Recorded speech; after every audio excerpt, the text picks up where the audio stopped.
Welcome back to Project Sunday. And today we're going to be working on our Fisher Boy. Now, what I'm doing today is I'm going to do at least some of the work in front of you, which means this is going to be a bit of a choppy video. There are going to be a lot of cuts because I'm not going to take you through the entire job of painting, just enough so that you can see what I'm doing. And of course, we're going to have to let the paints dry in between. So bear with me for the cuts. We will be getting into this as soon as we get back.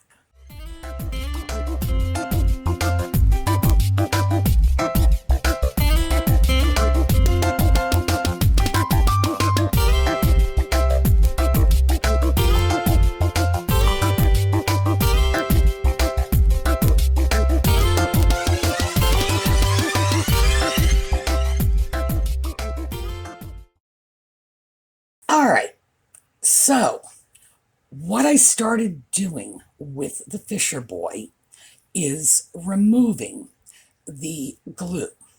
Now, this piece had been broken in half at some point. There is a line running right across the arm here. Let me see if I can get that in so you can see it. It then goes under his hands and around his waistline. So most of the break is hidden under the arm, in the waistline. This is the only part of the break that's actually likely to be visible at all. What I have done initially is scraped the glue off. This was put together with hot melt glue. Now, I know those of you who don't like hot melt glue, and I know there are a lot of you out of there are saying, see, I told you it was no good. It's no good for a project like this. Now, the reason I am not sticking this in the oven, melting down that glue and taking it apart, is because whenever you have a previously repaired piece and you break it down to re-glue it, there's absolutely no telling what you're going to come across on the inside. And this piece is plaster over concrete. You can see the concrete here, and this is the plaster.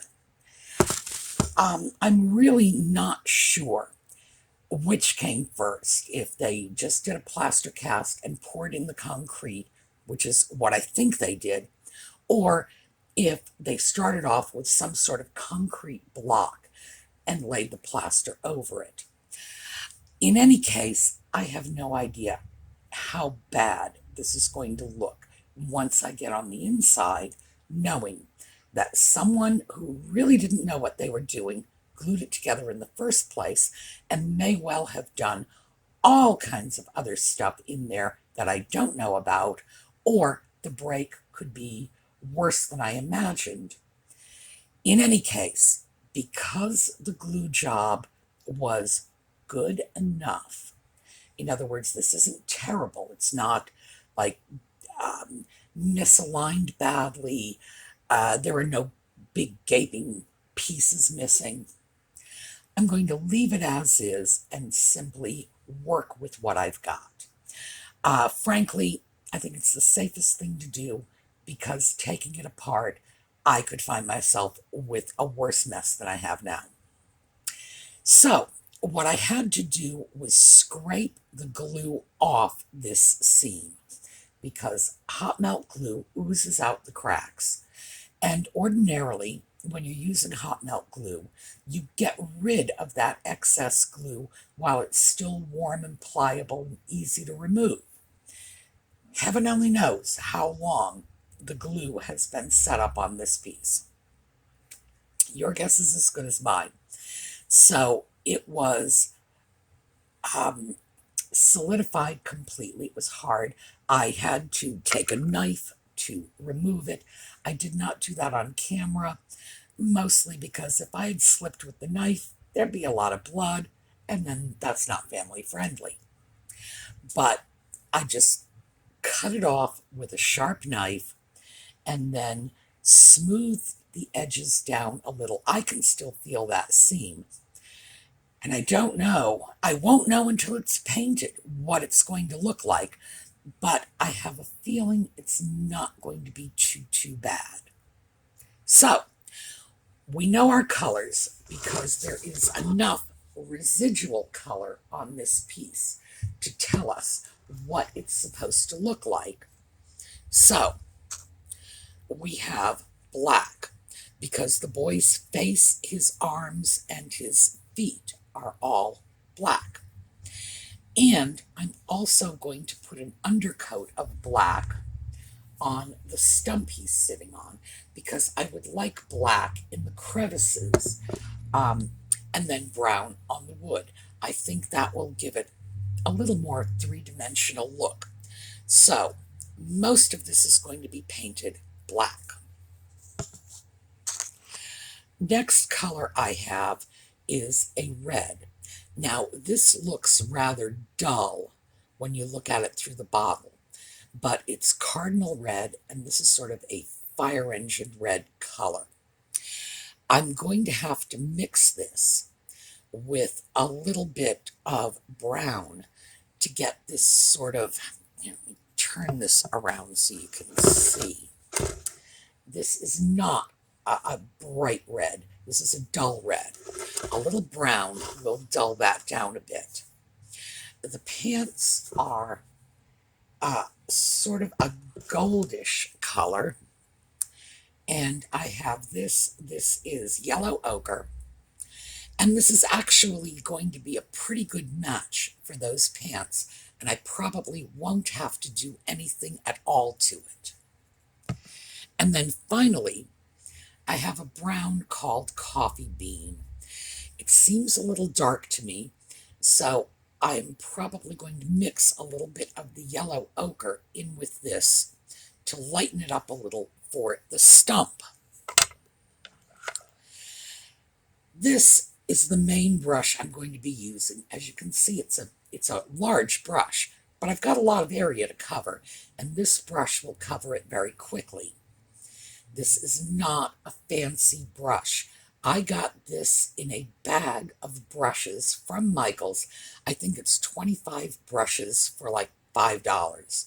It's a cheap brush. It's a little better grade than simply a disposable brush, but it's going to do the job, and there's nothing fancy. When I go in to work on more details, I am also using a brush from that bag of 25 $5 brushes. I have many really super fancy little brushes that I use for doll restoration, but because I don't think any of you really need to invest in tiny fancy brushes, are you going to remake your Barbies, right? No, so why bother to put that kind of money into specialty brushes? We're just going to use some regular cheapo brushes from Michael's all the way through. Because I want this to be an accessible project. I don't want you to feel like, oh my gosh, I have to go out and spend money. The paints, by the way, were about $2 a bottle, and the brushes are probably 20 to 25 cents a piece. Next up, these are little paper dinosaur cups. I almost dropped that. The kind that you use in like little tiny water coolers from the dentist's office. That's what I'm mixing my paints in. I'm mixing my paints with Starbucks stoppers, free. These are not free, but close enough to it. And if you have an accommodating dentist, yes, go in, stuff a few cups in your pocket, and you're good to go. This is a very low-cost project. These, by the way, are very, very good for mixing paints because you have the wider end here, and you can really mix large amounts of paints with this, and the little tiny stopper end here. Also, because of the flat shape of these, you can use them to scoop out paint. So that's how we are starting. And the first thing we're going to do is work with the black. And bottle, open this up for you, cup. And I am just going to dump, oh, that was nice. There we go. I dumped paint in my cup. I don't have to put a lot of the black because I am not doing anything to the black. When I get to the point where I start mixing for this red, I'm going to put probably about twice as much paint as I think I will need in this cup. Mix it up, get my color. The reason for that is I don't want to have to remix. Since I do this, as you can see, squirt, squirt by eye, I would never get the same match again. So, paint, brush, here we go. Just that easy. We're just painting, and let's get over here on his face so you can see what we're doing here. Now, on areas like this,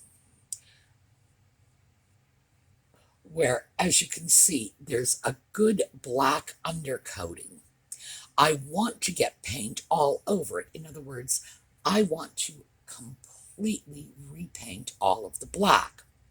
But the fact is, it doesn't take much to cover the plaster. And that's because, in effect, we've got a first coat on the piece already. So I'm going to stop here, paint up the black. Oh, and very quickly, you see his, let me get that in there. Okay, can you see his eyes? There is a little tiny bit of white, which I forgot to bring out. I will bring out some white and show you. I am not going to be too picky about going around the eyes with the black. The reason for that is I'm going to repaint that white regardless. So I can be as sloppy as I want, as long as I'm doing a decent job, getting good coverage, and I want a nice finish to it. In other words, I don't want a lot of brush marks. I don't want any drips or spills. I just want a good, even coverage. A large brush like this will let me do it very, very quickly. All right, we are going to break for a moment and come back when this is all black. So here is our little boy painted. The stump is painted. His feet are painted. And he is sitting on a paper plate, by the way, just so there are no drips. This area right across here that I was expecting would be somewhat noticeable actually isn't. This has been a lucky break. So next up, because I like to work from larger areas to smaller areas, is my brown. And as I mentioned before, my brown is a little dark for this stump. So there's a nice dollop of brown. Audie, by the way, is right at my feet. And every time I turn my back on him, he reaches up here to grab one of these bottles and play with it. I have a feeling that this is not going to be a good day for a cat. So we got a little bit of this, which is lighter. And I am just mixing this, however I feel like. There's no rhyme or reason in this. I didn't measure any of that. I'm just going to get what I think is a good stump brown. And I really have no idea what stump brown ought to look like. So Oh, actually here. That's probably going to give you a better idea. Now, I'm going back in with the same brush. I have washed it out. And these are acrylic paints, so they wash out with soap and water. Rag. I'm drying out my brush as much as I can. What I'm going to do with this is I'm getting some paint on the brush, and then I'm tapping it off. Let me see if I can show you. See on the inside, tapping it off there, because I don't want a whole lot of paint on this. I just want to be able to go over the areas on the stump and put some brown on the most prominent surfaces, leaving the black in the cracks. And it's a little time consuming, but we're going to do it. All right, when I'm done with this, I will pick back up again. Well, I've got the initial painting done, and I had to readjust my thinking a little on this. First of all, let me explain how I did it. As you can see, I'm just mostly painting large areas. So I painted them in with the big brush, and then later went in with the small brush. Again, this was from my bag of cheap brushes, and just cleaned up the edges.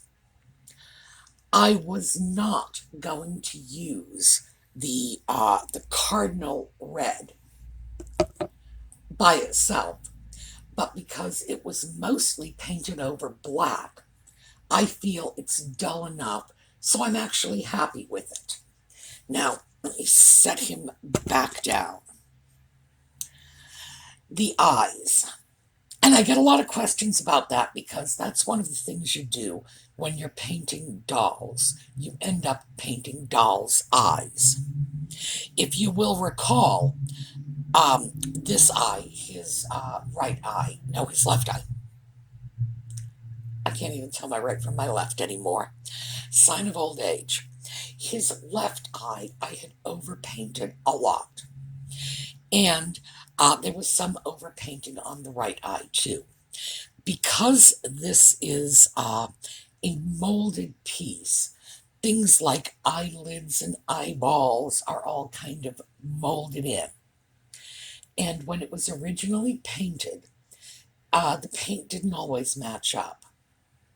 So I let the black go anywhere it wanted to go, and then filled in white eyeballs. This is a heavy body paint. Basically, same thing, acrylic, just this one is a thicker paint. So I needed a thicker paint because I was painting white over black. Now, with a thinner paint, it could have taken me as many as 3 or 4 coats. With a thicker paint, it was a lot easier. And I did the same thing that I did before. I overpainted. I painted the eyeball area, took in a little bit of the eyelids, and then went back. And this is not even a very small brush. I mean, look at that. I couldn't paint a Barbie with this brush, let me put it that way. So you really don't need a super fussy, super fancy, tiny brush, even something like this. Went in with the black and reshaped the eyes by painting around the sculpted eyelids. Then I had to put in the little dot eyeballs. And this is very much what the original eyeballs looked like. The white eyes, black dots. The way I did that was also with this brush, put it in black paint and just dotted it on. I did not try to paint it. I pounced it in a little circle. with some dolls that I have done, in order to get a round black eyeball like this, and this works with dolls with small heads, I have taken a pair of scissors and a toothpick and cut the tip of the toothpick. And I did this at a 90-degree angle. You want it perpendicular to the toothpick until that was a perfect little round toothpick of the size I needed, popped it in the paint, popped it on the doll, and that's how easy it is. So there's no skill. And please do not forget, I am blind. Honest to God, I read and write Braille. If I can do it, you can do it. So I think what we ended up with was a nice piece. It's redone because of the colors that I chose. I think it has a nice vintage look. The darker colors help that. And the next step is going to be coating this. And this will take time, and I will not do this on camera for you. I'm going to use a spray coating that is designed for decoupage. And because it's a matte finish. I'm sorry, I should have explained that. It's a matte finish sealer. I'm going to go over this and attempt to seal it off. This is not going to be sufficient to take this piece out and expose it to the elements. So if you want a piece like this to sit out in your front yard, you are going to have to clear coat that 2 or 3 times a year. That's all there is to it. But the fact is that if you want anything exposed to the elements that won't weather, that's what you're going to have to do regardless, because weather is brutal on paint, and this is not house paint. It's not designed to stand up to that kind of abuse. And I could I have done this with house paint? Maybe it's possible, but it would have required getting a great deal of paint, mixing, etc. Would it be worth it? No. Because if you'll recall, I paid $20 for this piece.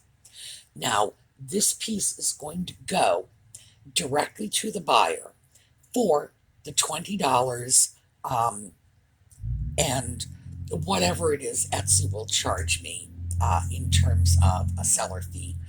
So it's probably going to be $22. It'll go to him. 10% will cover the fees and the shipping. So at this point, the piece is probably going to cost him $40 to get it to his house. Okay, let me clarify that. The piece plus the shipping. I don't think it's going to be $40 in the shipping. Will it be 16 or 18? It's full of concrete. Of course it will be 16 or 18. So what I need to do is make sure that I'm protecting my buyer from unnecessary costs. And that's why it's like $2 here or there, mostly paints I already had in my stash. So there's no reason to go to the buyer and say, well, I'm going to itemize every last little dollop of paint. Good heavens, no. So I want to be able to, in fact, my goal was to put it in his hands for about $40. That was what I was hoping for. We're going to be able to do it. And the piece is very heavy. So about half of what he's going to end up paying for is shipping.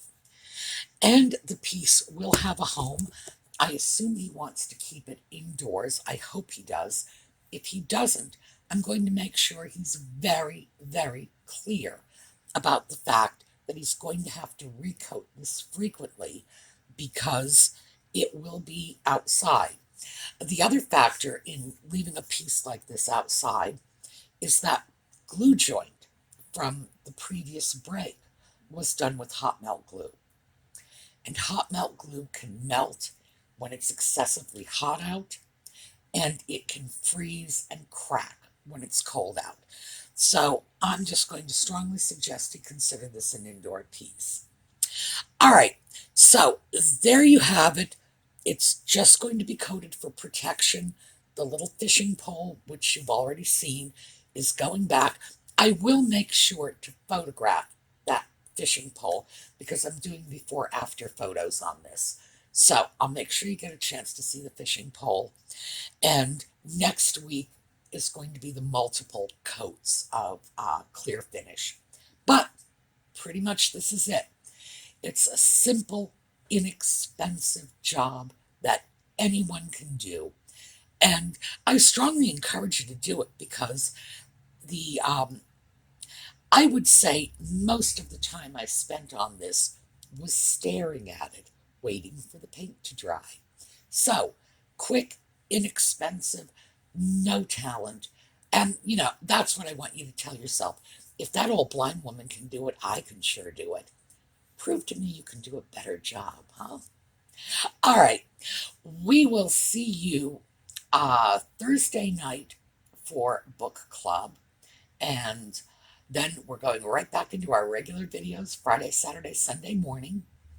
And as we are sliding out, we are going to do another of the slideshows from Brownhaven. That's Liz and her little photography company. I'm going to do another one of those slideshows. Enjoy your moment of peace and serenity and pretty pictures, and I will see you all next week.